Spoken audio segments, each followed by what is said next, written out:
Listen, Jennifer Williams is letting y'all know that she does not have any regrets to this whole situation with Malaysia and dropping the bomb that Malaysia was in foreclosure on her Georgia home. Let's get into all of the juicy tea. Okay, let's get into all the juicy tea. All right, so I don't know if you guys had followed Twitter. Okay, the Twitter is where it goes down, apparently. Jennifer Williams tweeted after the episode aired when a fan said, "I'm just trying to figure out when did Scary Mary Punk Jen get all this heart? Child, please." Okay, that is from Miss Dink on the Twitter. All right, and so Jennifer Williams responded and said, "I'm 47 years old. I'm not scared of no one but God. I've been through some life-changing events. I'm tired of people playing with me. Go run tell that and get the F out of here." So Jen is coming with the clapbacks. Listen, Jen did say, okay, if you want the smoke, I'm coming with the fire in this past episode. All right, so let's get into it. Let's break this down. She says she's 47 years old. She's not scared of no one but God. She's been through some life-changing events. Now, we do know that she also had went through the death of her mom. So that's been a huge thing for her. And I don't know that that's something that anybody ever really gets over. And so maybe that's one of those things that she's sort of talking about. And maybe it's made her realize, like, listen, I'm going to go for the gusto at this point in my life. So the next thing that she tweets out is this. So another person says, "I would say Jennifer crossed the line, but Malaysia did throw a table at her. Hashtag basketball wives." Now, Jennifer responds and says, "How did I cross the line? Y'all got selective amnesia.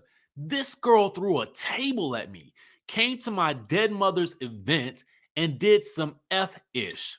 Then started some BS at the meat market, then hung up on me. But I crossed the line? Okay." So again, let's break this down. So what she's talking about is the throwing of the table that occurred about what?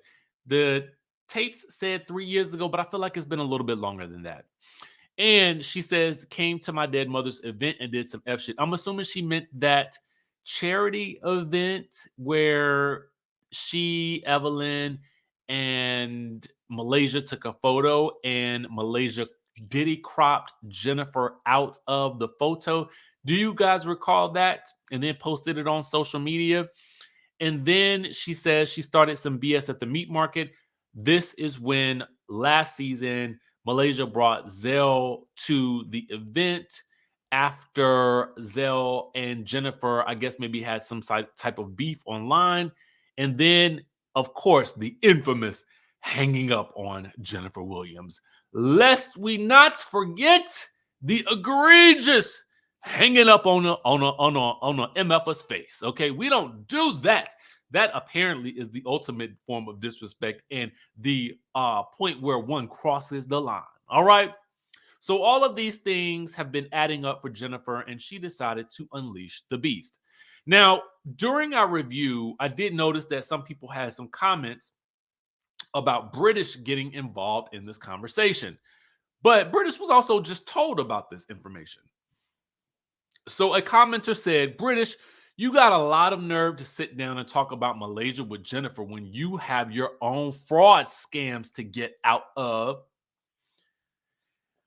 So I did see some comments about that in the chatterization when we did our recap. And so British responds and says, "Why? I'm not ashamed of nothing I'm going through. God has brought me a long way, and maybe my mistakes will stop others from making the same one."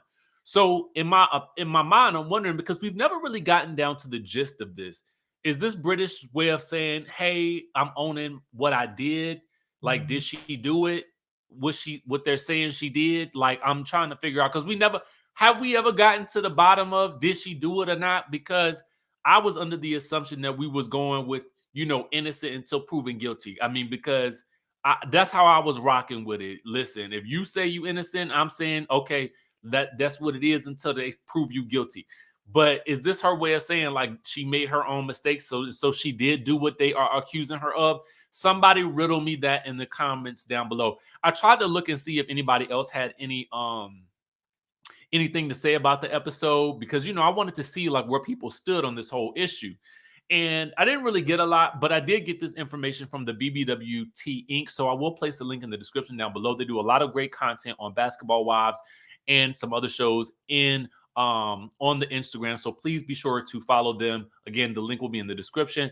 But I wanted to know what you guys thought. How are you feeling about this? Do you think that Jennifer is justified for what she said and did on the show? Or do you think that she, like some of the commenters stated, crossed the line?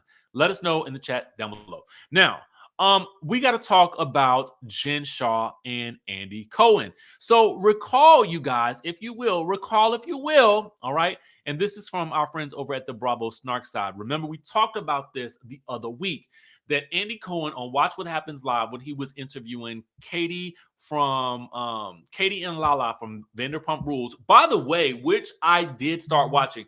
Mind you, I have not watched Vanderpump Rules since season 1, I think. And now I'm like, let me check this out, season 10, right? I'm diving in.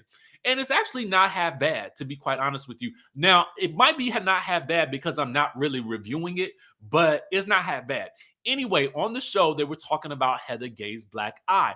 And so Andy was asking, well, how do you guys think that Heather had got the black eye? Because Heather had basically said that it was like she hit her head on something in the Airbnb and she couldn't say it and they couldn't play it on TV because there was allegedly an Airbnb non-disparagement clause in the contract, so they couldn't post what she was saying about it. But on the show, Lala was saying something to the effect that she thought that Jen Shah did it. And so Andy says, kind of basically says he thought that maybe she did it as well, because how else did Heather get those scratches and the black eye? Well, that ain't working out too well right now, because Jen Shah's rep has entered the chat and has some things to say. Okay. Now, again, this happened on the 15th of February, that Watch What Happens Live episode. So it was just last week. Now, our friends over at Reality Blurb are letting us know that Jen Shah's rep is speaking out for her and basically saying like, bruh, slow your roll, sir. So slow that roll. All right. So the rep says Jen chooses to focus this time with her family. Instead of these claims, Jen's rep told Life and Style on February 16th, she said, I personally know that she has not spoken to Andy Cohen since before the reunion, where he called her directly to beg her to attend the Real Housewives of Salt Lake City season 3 reunion. Beg her, she says. Oh, no. And then says that, coupled with the fact that we passed on the one-on-one interview 6 times, seems to be where his aggressions lie. Woo! Baby. Okay, baby. Listen, did not come to play. The rep did not come to play. The rep did not come to play. Let me listen. What do you guys think about it? Did Heather black out and that's how she got a black eye? Is that what happened? Is that what you think happened? Do you think that Jen Shah did it? She was trying not to get her in trouble? Let me know what y'all think in the chatterization down below. Me personally, I'm at a point where I don't care how she got the black eye no more, because I'm over it and done, and I'm just waiting on Mary to come back. But you guys let me know how you think she got the black eye down in the comment section down below. I'm just shocked that she would choose to go at that good Andy Cohen and talk about how he was begging her to come and do the Salt Lake City reunion, and then trying to impressing her, trying to get this one-on-one done. But I don't know.